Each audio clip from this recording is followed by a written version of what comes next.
Nagpulong ang Regional Law Enforcement Coordinating Committee at Joint Anti-Bank Robbery and Cybercrime Coordinating Committee kahapon Pebrero 23 upang palakasin ang koordinasyon sa peace and order efforts sa Central Luzon. Sa pulong na ginanap sa Piero 3 Multipurpose Hall, ipinresenta ang mga update sa pinaigting na operasyon ng law enforcement, kabilang ang pagkasira ng 5,227 modified at illegal na mufflers mula Hunyo 19 noong nakaraang taon hanggang Pebrero 22 taong kasalukuyan.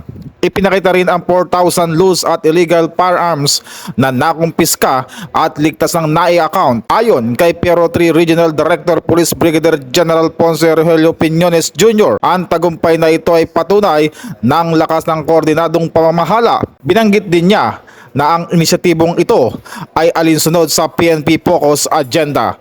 Ito ang bagong PNP para sa bagong Pilipinas, serbisyong mabilis, tapat at nararamdaman.